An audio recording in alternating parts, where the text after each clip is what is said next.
Summer holidays வந்தாச்சு, நம்ம GT Holidays வந்தாச்சு. GT Holidays, South India's #1 travel brand. மார்க்கெட்லயே கம்மி சேதாரத்துல இன்னும் 1% தள்ளுபடி கொடுப்போம். ஓகே, வைரநக கேரட்டுக்கு 5000 தள்ளுபடி கொடுப்போம். தள்ளுபடி திருவிழா. குறைந்த விலை, நிறைந்த தரம். தங்கள் தேவைகள் அனைத்தும் ஒரே இடத்தில். ஜெயச்சந்திரன். இந்திய ஒன்றிய அரசு பள்ளி கல்வித்துறைக்கு வழக்கமாக ஆண்டுதோறும் வழங்கி வந்த நிதியை தற்போது நிறுத்தி வைத்திருக்கிறது.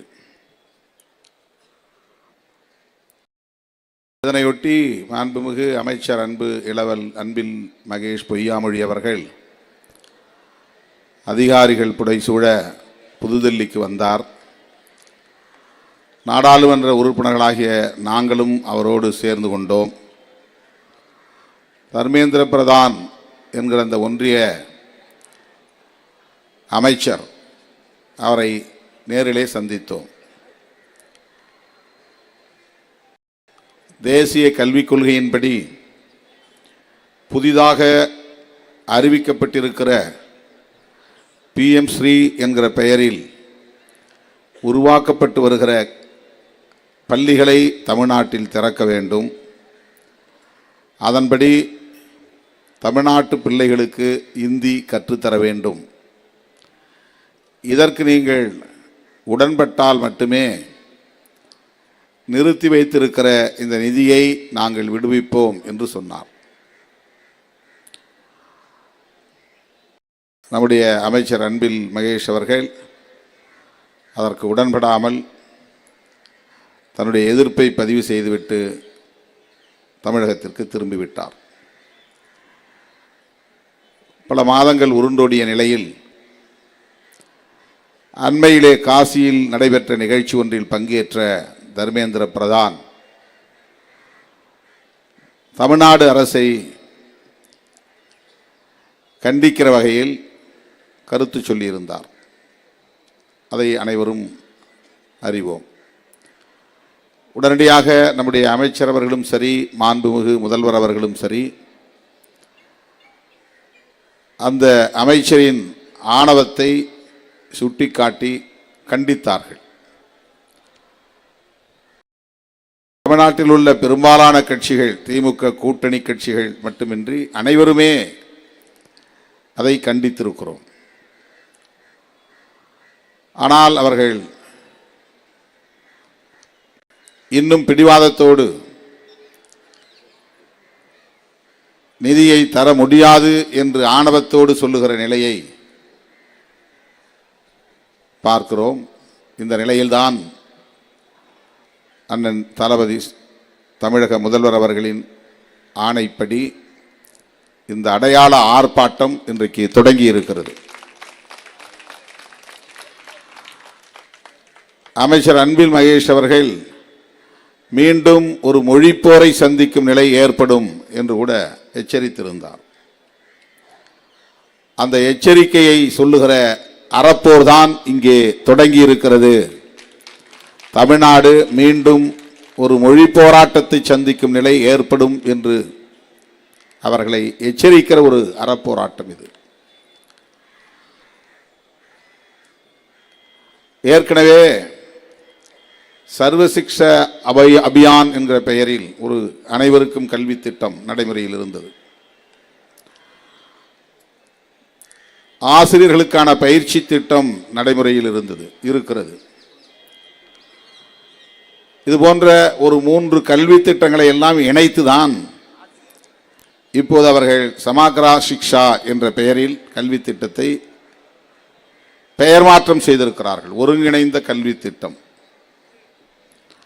அது ஏற்கனவே நடைமுறையில் இருக்கிறது. நாமும் நடைமுறைப்படுத்தி வருகிறோம். தமிழ்நாடு அரசு அதை கடைபிடித்து வருகிறது.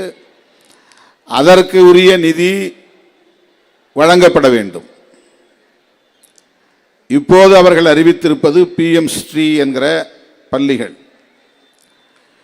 இந்த பள்ளியை நாம் திறந்தால், அதை நடைமுறைப்படுத்தினால் கட்டாயம் 3 மொழிகளை பிள்ளைகள் கற்றாக வேண்டும். அதிலே இந்தி கட்டாயம், தமிழ் நம்முடைய தாய்மொழி, அவர்கள் போனா போகட்டும், உங்கள் தாய்மொழியையும் கற்றுக்கொள்ளுங்கள் என்று இரக்கம் காட்டியிருக்கிறார்கள். தாய்மொழியையும் கற்றுக்கொள்ளலாம். ஆங்கிலமோ அல்லது ஏதேனும் ஒரு இந்திய மொழியை மூன்றாவதாக கற்றுக்கொள்ளலாம். அவர்களுடைய பார்வையின்படி இந்தி என்பதுதான் முதன்மையானது, கட்டாயமானது.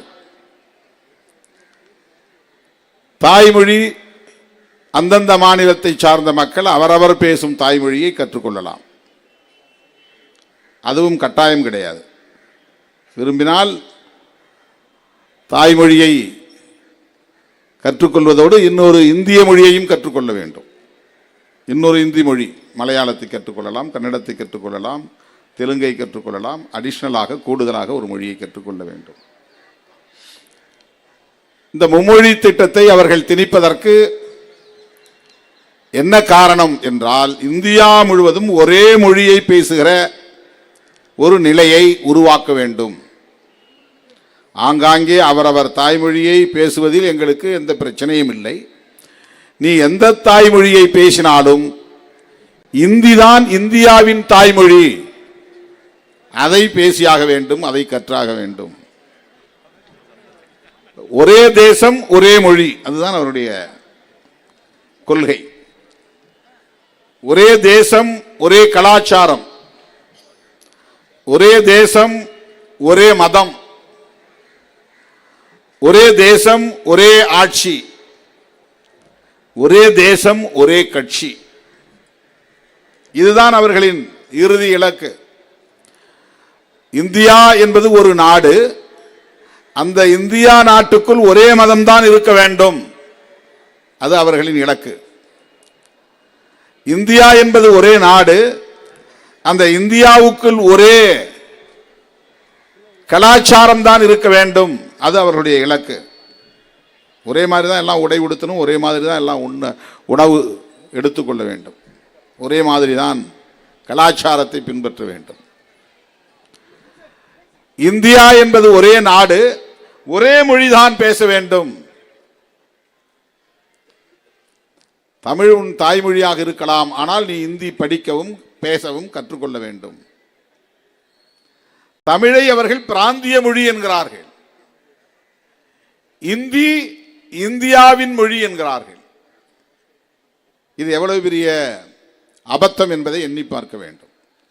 தமிழ் பிராந்திய மொழி என்றால், வட்டார மொழி என்றால், இந்தியும் வட்டார மொழிதான். அது சில மாநிலங்களில் மட்டும்தான் பேசப்படுகிறது. இந்தியை தாய்மொழியாக கொண்டவர்கள் வடக்கே ஒரு சில மாநிலங்களில் மட்டும்தான் இருக்கிறார்கள். ராஜஸ்தான் என்பது இந்தியை தாய்மொழியாக கொண்டவர்களின் மாநிலம் அல்ல. ராஜஸ்தானி என்கிற மொழியை தாய்மொழியாக கொண்டவர்கள் பேசுகிற மாநிலம் அது. பீகார் என்பது இந்தியை தாய்மொழியாக கொண்டவர்களின் மாநிலம் அல்ல. பீகாரி என்கிற ஒரு மொழி அவர்களுக்கான தாய்மொழி இருக்கிறது. இப்படி அந்த பகுதியில் இருக்கிற அந்த சென்ட்ரல் பிராவின்ஸ் என்று சொல்லப்படக்கூடிய மத்திய இந்தியா பகுதியில் உள்ள மாநிலங்களை அவர்களின் தாய்மொழியை இன்றைக்கு சிதைத்து விட்டார்கள், அழிந்து விட்டது. 1951 ராஜஸ்தானில் ராஜஸ்தானி பேசியவர்கள் 80 விழுக்காடு இருந்தார்கள். இந்தியை பேசுகிறவர்கள் 20 விழுக்காட்டுக்கும் குறைவாக இருந்தார்கள். ஆனால் இன்றைக்கு நிலை என்னவென்றால், ராஜஸ்தான் மாநிலத்தில் இந்தியை பேசுகிறவர்கள் 80 விழுக்காடு மாறிவிட்டார்கள். அவர்களின் தாய்மொழியான ராஜஸ்தானியை பேசுகிறவர்களின் எண்ணிக்கை குறைந்து விட்டது. இப்படித்தான் அதை ஒட்டியுள்ள எல்லா மாநிலங்களிலும் அவர்களின் தாய்மொழியை சிதைத்துக் கொண்டிருக்கிறார்கள். இந்தி என்பது அடிப்படையில் ஒரு மொழியே அல்ல. வெவ்வேறு மொழிகள் இங்கே பேசப்படுகின்றன. அவையெல்லாம் இன்றைக்கு இந்தியாக மாற்றப்பட்டிருக்கிறது, அழைக்கப்படுகிறது. தமிழுக்கு எழுத்து இருப்பது போல் இந்திக்கு தனியே எழுத்து கிடையாது. தேவநாகரி ஸ்கிரிப்ட் என்பது பல மொழிகள் பயன்படுத்துவதற்கான ஒரு எழுத்து முறை. அது மலேசியா போனீங்கன்னா மலேசியாவில் மலாயான்னு ஒரு மொழி பேசுறாங்க. ஆனால் அவங்க பயன்படுத்தக்கூடிய ஸ்கிரிப்ட் வந்து மலாயா ஸ்கிரிப்ட் கிடையாது, இங்கிலீஷ் தான் பயன்படுத்துறாங்க. இங்கிலீஷில் தான் இப்போ நம்ம வணக்கம்னு போடும்போது VANAKKM போடுறோம் இல்லையா, வணக்கம். தமிழ்ல வணக்கம்ங்கிறது வேற, இங்கிலீஷ்ல வணக்கம்ங்கிறது அந்த இங்கிலீஷ் எழுத்தை நம்ம பயன்படுத்துறோம். அந்த மாதிரி தேவநாகரி என்கிற ஒரு ஸ்கிரிப்ட் எல்லோருக்கும் பயன்படுகிற, பல மொழிகளுக்கு பயன்படுகிற ஒரு பொது எழுத்து முறை அது.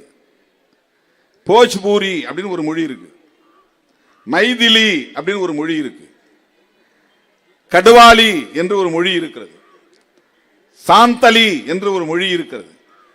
இந்த மாதிரி நூற்றுக்கணக்கான மொழிகளை அழித்து அந்த மாநிலங்களில் இருக்கிற மக்களின் பூர்வீக குடிகளின் தாய்மொழிகளை சிதைத்து இந்தியை அவர்கள் பேசுகிற நிலையை உருவாக்கி விட்டார்கள். இப்ப அந்த பகுதியில் இருக்கக்கூடிய வெறும் பேச்சு மொழியாக மாறிவிட்டது போஜ்புரி. அந்த தலைமுறை அழிந்தால் அதுக்கு பிறகு ஒரு 20 தலைமுறைக்கு பின்னால் வெறும் இந்தி மட்டும் தெரிந்த தலைமுறை தான் இருக்கும். இந்த போஜ்பூரிங்கிற மொழியை பேசக்கூடிய மக்கள் இருக்க மாட்டார்கள். அந்த நிலையை தமிழ்நாட்டில் உருவாக்க நினைக்கிறார்கள்.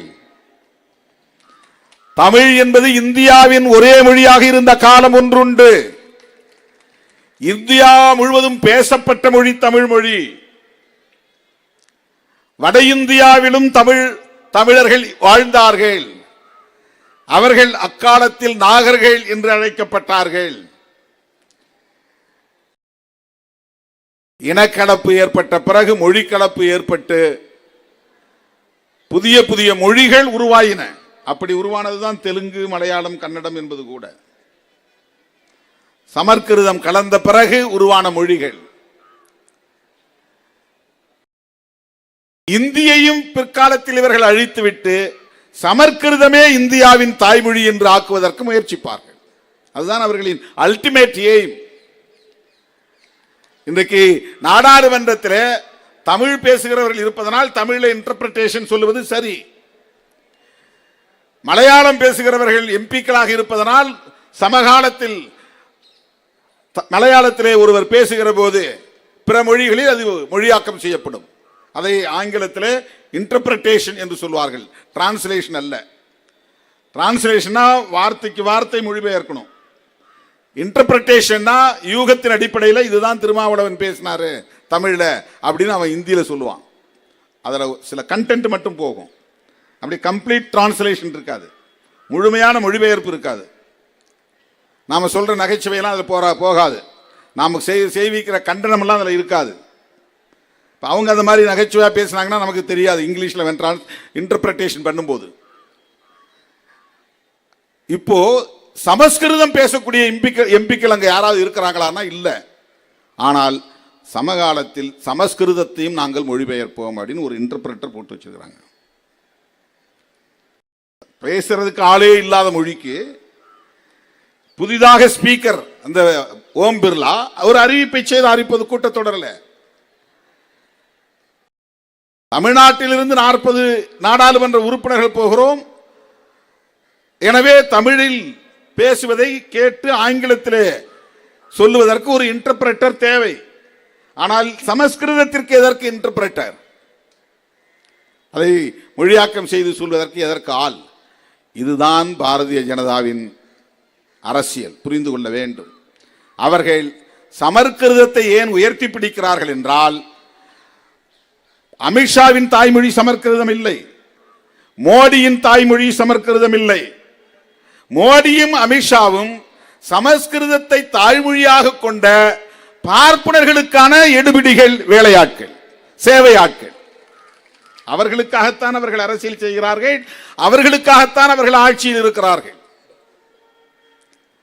அதிகாரத்தை வென்றெடுக்க துடிக்கிறார்கள். அவர்கள் என்றால் யார்? அவர்கள் RSS காரர்கள். RSS இயக்கம் என்பது அகில இந்திய பிராமணர் சங்கம். அது பிராமணர்களுக்காக உருவாக்கப்பட்ட சங்கம். இன்றைக்கு அதை இந்துக்களின் சங்கமாக மாற்றி வைத்திருக்கிறார்கள். அவர்களுக்கு ஒரு அஜெண்டா இருக்கிறது. அந்த அஜெண்டா அடிப்படையில் தான் தேசிய கல்விக் கொள்கை வரையறுக்கப்பட்டிருக்கிறது. அந்த அஜெண்டாவில் என்ன சொல்லுகிறார்கள் என்றால், இந்த தலைமுறையில் இருந்து தமிழ் பேசக்கூடியவர்களிடம் இந்தியை கட்டாயப்படுத்தி கற்பிப்பதன் மூலம் ஒரு 25 ஆண்டுகளுக்கு பின்னால், 50 ஆண்டுகளுக்கு பின்னால் தமிழ்நாட்டை சார்ந்த அனைவருமே இந்தியை பேசவும் கற்கவும் எழுதவும் வளர்ந்து விடுவார்கள். பிறகு அவங்களுக்கு ஈஸி. ரொம்ப எளிது இந்த மக்களை ஏய்ப்பதற்கு, ஏமாற்றுவதற்கு, வீழ்த்துவதற்கு, அடிமைப்படுத்துவதற்கு, ஆளுமை செய்வதற்கு, ஆதிக்கம் செய்வதற்கு மிக எளிது.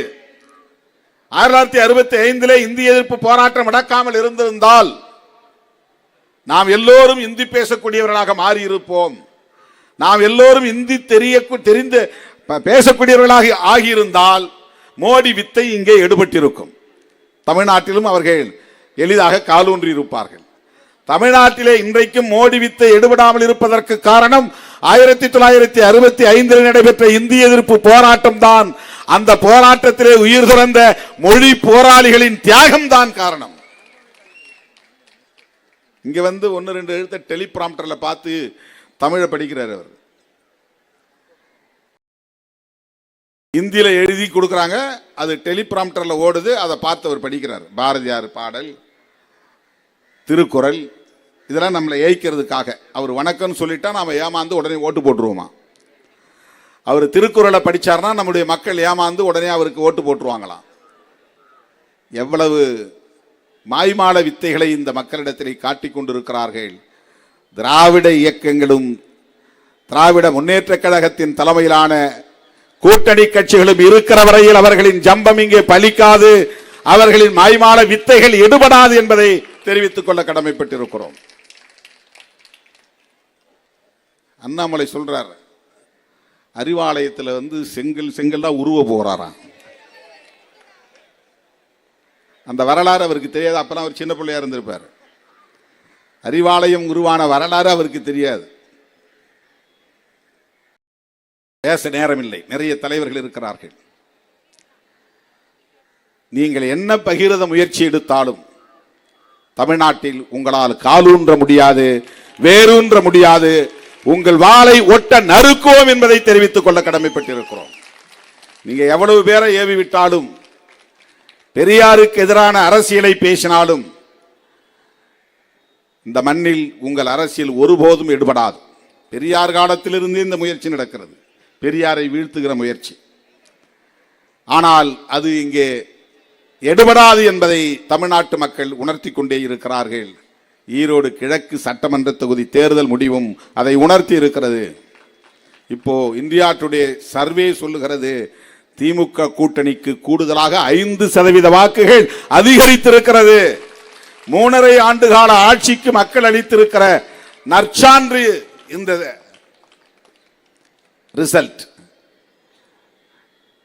ஆகவே தர்மேந்திர பிரதான் அவர்களுக்கு இந்த வரலாறு தெரியாது, தமிழ்நாட்டு மக்களின் உணர்ச்சி தெரியாது, திராவிட இயக்கத்தின் வலிமை தெரியாது, திமுக தலைமையில் இடம்பெற்றிருக்கிற கூட்டணி கட்சிகளின் கொள்கை பிடிப்பு தெரியாது. அவர்களை எச்சரிக்க கடமைப்பட்டிருக்கிறோம்.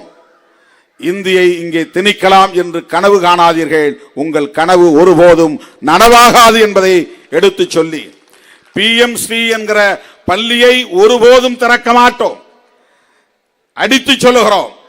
சட்டமன்றத்தில் தீர்மானம் நிறைவேற்றுவதற்கு இன்றைக்கு தமிழ்நாடு அரசு தயாராக இருக்கிறது. ஏற்கனவே நவோதயா பள்ளியை கொண்டு வந்த போது இதே உறுதிப்பாட்டோடு இருந்துதான் நவோதயா பள்ளியை திறக்க மாட்டோம் என்று அறிவிப்பு செய்து இன்றைக்கு இந்தியாவிலேயே கல்வி வளர்ச்சியில் தமிழ்நாடு முதலிடத்தில் இருக்கிறது. மிகப்பெரிய ஒரு சக்தியாக வளர்ந்திருக்கிறது. தமிழ்நாட்டை தேடி எல்லோரும் இன்றைக்கு வருகிறார்கள். மருத்துவ கல்வியா தமிழ்நாட்டுக்கு வருகிறார்கள், தொழிற்கல்வியா தமிழ்நாட்டுக்கு வருகிறார்கள். அந்த அளவுக்கு தமிழ்நாடு கல்வியிலே, கல்வி வளர்ச்சியிலே இன்றைக்கு மேலோங்கி இருக்கிறது. எனவே இந்தி படித்தவர்கள் தான் இன்றைக்கு தமிழ்நாட்டுக்கு வேலை தேடி வந்திருக்கிறார்கள். இந்தி படிக்காதவர்கள் வேலை கொடுக்கிறார்கள். வரலாறு இப்படி மாறி இருக்கிறது என்பதை நீங்கள் புரிந்து கொள்ள வேண்டும். உடனடியாக அந்த நிதியை நீங்கள் விடுவிக்க வேண்டும். கொடுக்க முடியாது என்றால் கொடுக்க வைப்போம். அந்த அளவுக்கு போராட்டம் இன்னும் தீவிரமடையும் என்பதை சொல்லி இந்த வாய்ப்புக்கு நன்றி கூறி முடிக்கிறேன். நன்றி, வணக்கம். நக்கீரன் டிவிக்கு சப்ஸ்கிரைப் செய்யுங்கள். உங்கள் ஆதரவே எங்கள் பலம். ஆசிரியர்களுக்கு நண்பனாகவும் மாணவர்களுக்கு ஆசானாகவும் திகழும் தேர்வு வழிகாட்டி. ஒவ்வொரு பாடத்திற்கும் அனுபவமிக்க ஆசிரியர்களின் துல்லியமான தெளிவான விடைகள். CNC இருக்கு, தேர்வு பயம் எதற்கு? இது தீரன் பப்ளிஷிங் ஹவுஸ் விற்பனை வெளியீடு.